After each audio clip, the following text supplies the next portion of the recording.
इतना जागृत उपादान द्वैपायन मुनि का मन में ये भाव भी कि मैं निमित्त ना बन पाऊं, अनिष्ट का कारण ना बनूं, बाहर से पुरुषार्थ करते रहे, प्रयास करते रहे, लेकिन जिस रूप में जो निमित्त बनना था उसे वह टाल ना सके। भगवान की वाणी थी, टल भी कैसे सकता है? टल जाए ऐसा भाव तो भाया जा सकता है, लेकिन टलेगा नहीं, क्योंकि भगवान के ज्ञान में आ चुका है। जीव की वैसी परिणति होगी, निमित्त वैसा घूम फिर करके आएगा, बनेगा। प्रयास करने के बाद भी सफलता नहीं मिली, पर सहन कहाँ तक किया? कहाँ तक सहन किया? जितना सहन कर सकते, जितना ज्यादा सहन कर सकते थे, उनका शरीर पत्थरों से ढक गया। उन पर इतने पत्थर फेंके गए कि आजू बाजू पत्थर गिरते गिरते गिरते गिरते उनका शरीर गले तक ढक गया। कैसे सहन किया होगा? परिणामों को कैसे मजबूत किया होगा? इतना बड़ा व्यवधान, इतना बड़ा अनिष्ट, इतना बड़ा उपसर्ग, पत्थर पर पत्थर, पत्थर पर पत्थर यादव कुमार मारते रहे। और द्वैपायन मुनि भावलिंगी थे, रत्नत्रयधारी थे, समता भाव से सहन करते रहे, करते रहे, करते रहे। लेकिन कहा जाता है कि सहने की भी एक सीमा होती है, सहने की भी एक सीमा होती है। और जब सहा नहीं गया, उन निमित्तों को पाकर के उपादान विचलित हो गया, तो अंदर से क्रोध के कारण विस्फोट हो गया। क्या हो गया? विस्फोट हो गया। और कहीं भी विस्फोट हो तो उसका परिणाम आसपास पड़ता है, सब चपेट में ले लेता है। धमाका होता है तो सब आसपास चपेट में आ जाते हैं। परिणाम क्रोध के बन गए, यादव कुमार निमित्त बन गए, उनकी उद्दंडता निमित्त बन गई, उनके द्वारा किया गया उपसर्ग असह्य हो गया। और जब असह्य हो गया तो क्रोध के कारण अंदर से विस्फोट हो गया।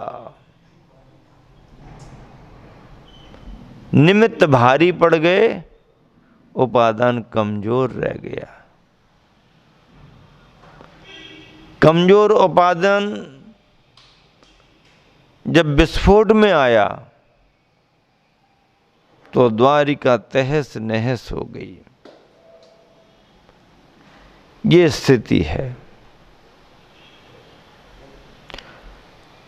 कर्म भी हमारे लिए एक निमित्त हैं। बाहर से द्रव्य कर्म का निमित्त और अंदर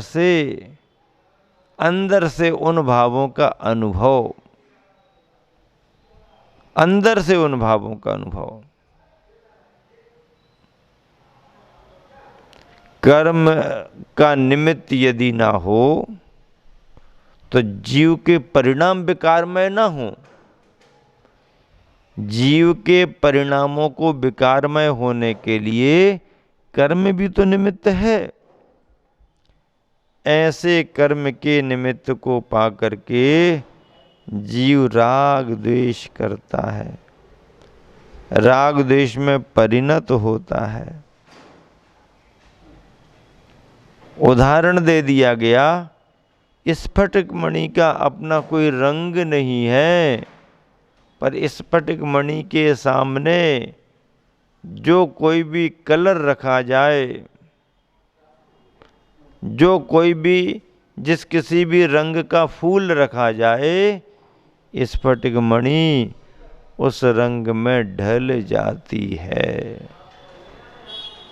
उस रंग में ढल जाती है। और जैसे ही फूल हटे, फूल के रंग हटे, स्फटिक मणि अपने ओरिजिनल स्वभाव में आ जाती है। इसलिए अनादि प्रवाह में यह जीव कर्मों के उदय के कारण राग द्वेष से बंधा हुआ है।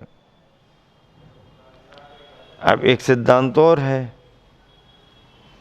कर्म उदय में आ रहे हैं इसलिए राग द्वेष हो रहा है, और राग द्वेष हो रहा है इसलिए कर्म का बंध हो रहा है। कर्म का उदय आ रहा है तो उस कर्म के उदय में जीव के राग द्वेष हो रहे हैं, और जीव के राग द्वेष हो रहे हैं इसलिए नए नए कर्म का बंध हो रहा है। दो पंक्तियों में गाथा का पूरा सार आ गया। गुरुवर ने पद्यानुवाद में क्या लिखा? ज्योतिर्मयी स्फटिक शुभ्र मणि सुहाती। स्फटिक मणि ज्योतिर्मयी है, शुभ्र है, सुहाती है, अच्छी लगती है। आत्मीयता तज स्वयं न विरूप पाती। वह अपने स्वभाव को तजती नहीं है, स्वभाव को परिवर्तित नहीं करती, लेकिन पे पार्श्व में मृदुल फूल गुलाब होती। अब उसके पास में आजू बाजू में यदि गुलाबी गुलाबी गुलाब के फूल रख दिए जाएं तो आश्चर्य क्या, फिर भला मणिलाल होती। क्या आश्चर्य की बात कि मणि लाल हो गई। मणि तो लाल होगी ही होगी, क्योंकि उसके समक्ष लाल कलर का फूल रखा गया है।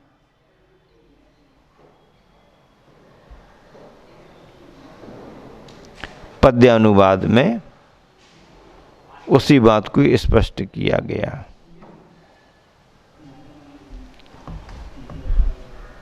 जितना भी परिवर्तन आता है, भावों में परिणतियां होती हैं, संसार की अवस्था में निमित्त की अधीनता से ही होती हैं। निमित्त कुछ नहीं है, निमित्त कुछ नहीं, निमित्त कुछ नहीं, ऐसा जो कहते रहते हैं, उन्हें समझने की जरूरत है कि बिना निमित्त के भी संसार में कुछ नहीं होता। निमित्त बड़ा है, बलवान है।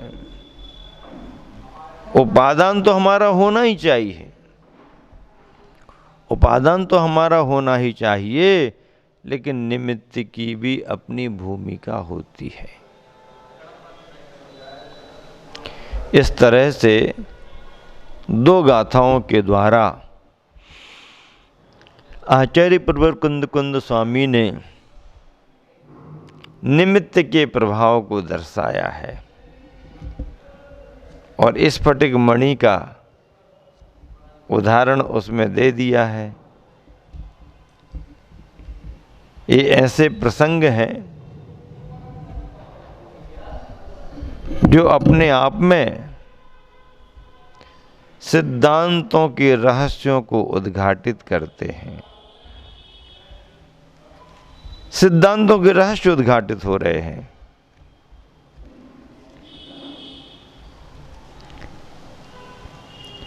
स्फटिक मणि आप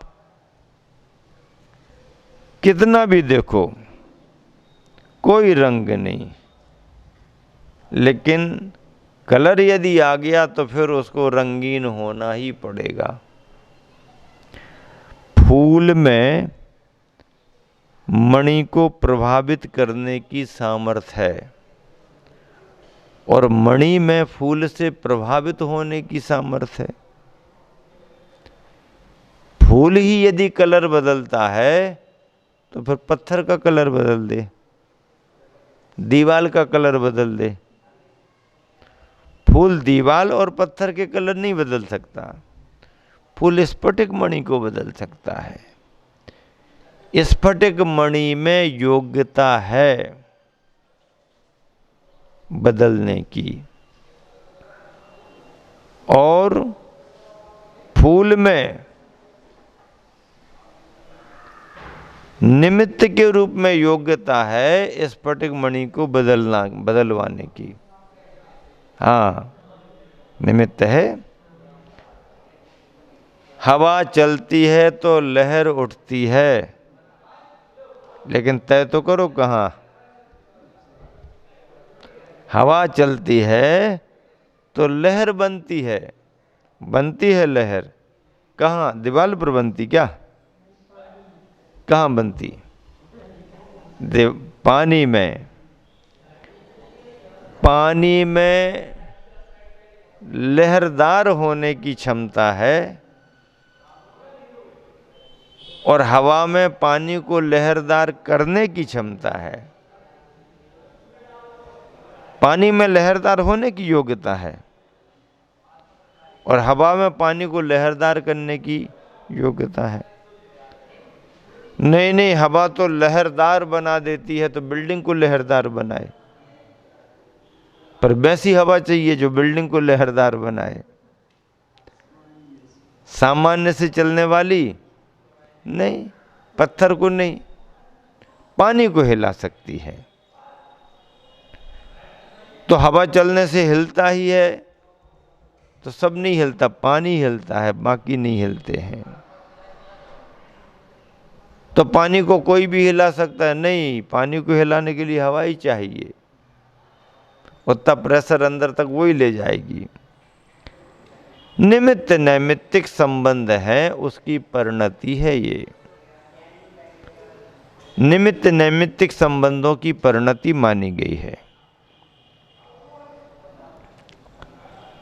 देखिए, एक प्रश्न करते हैं आपसे। आप अपनी गाड़ी को लेकर के बाजार में जा रहे, तो गाड़ी ड्राइवर को ले जा रही या ड्राइवर गाड़ी को ले जा रहा है? बोलो बाबा। गाड़ी ड्राइवर को लेके जा रही या ड्राइवर गाड़ी को लेके जा रहा?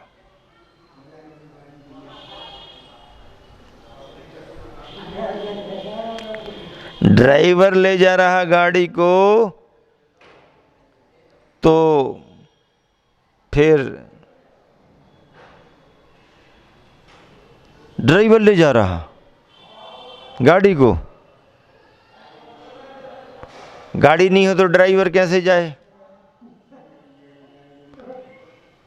ड्राइवर हो और गाड़ी ना हो, काम बनेगा क्या? और गाड़ी है और ड्राइवर नहीं है। ड्राइवर है लेकिन गाड़ी नहीं है तो भी काम नहीं बनेगा, और गाड़ी है लेकिन ड्राइवर नहीं है तो भी काम नहीं बनेगा। हाँ, दोनों का संबंध है। गाड़ी को ड्राइवर की जरूरत और ड्राइवर को गाड़ी की जरूरत। ड्राइवर अकेला कहे कि नहीं मैं तो आपको भिजा दूंगा, मैं तो चलाना तो जानते, पर गाड़ी तो हो। गाड़ी कहे मेरे बिना ड्राइवर ले ही नहीं जा सकता, तो फिर अकेली गाड़ी क्या करेगी जब ड्राइवर नहीं होगा तो। मैं ले जाता हूँ सवारियों को, गाड़ी कहे तो ठीक है, भर गई सवारियाँ, चलो गाड़ी, गाड़ी भरी रखी है, ड्राइवर नहीं है तो कुछ नहीं। इस तरह से निमित्त नैमित्तिक संबंध हैं। पद्यानुवाद पढ़ते हैं। गुरुवर ने बहुत अच्छा पद्यानुवाद लिखा है, गाथा नंबर 300 और 301। ज्योतिर्मयी स्फटिक सुब्रमणि सुहाती, आत्मीयता तज स्वयं न विरूप पाती। पे पार्श्व में मृदुल फूल गुलाब होती, आश्चर्य क्या फिर भला मणिलाल होती। ज्योतिर्मयी स्फटिक सुब्रमणि सुहाती, आत्मीयता तज स्वयं न विरूप पाती। पे पार्श्व में मृदुल फूल गुलाब होती, आश्चर्य क्या फिर भला मणिलाल होती। अगली पंक्तियां हैं। ज्ञानी मुनि से इस भांति निराला, होता स्वयं नहीं कदापि विकार वाला। मोहादि के बस कभी प्रतिकूलता में, रंजायमान बनता निज भूल नामे। ज्ञानी मुनीश इस भांति निराला होता, स्वयं नहीं कदापि विकार वाला। जो ज्ञानी है उस पर निमित्तों का प्रभाव नहीं पड़ता। मोहादि के बस कभी प्रतिकूलता में, रंजायमान बनता निज भूल नामे, वह रंजायमान नहीं होता है। यही ज्ञानी की अपनी पहचान मानी गई है। और इस तरह से निमित्तों को लेकर के उपादान में कैसे परिवर्तन आता है, भाव कर्म से यानी भाव कर्म रूप रागादि से द्रव्य कर्मों के द्वारा जीव का परिणमन, जीव की परिणति कैसे होती है, आचार्य प्रवर कुंद स्वामी ने 2 गाथाओं में स्पष्ट किया। समय हुआ, विराम देता हूँ। महावीर भगवान की।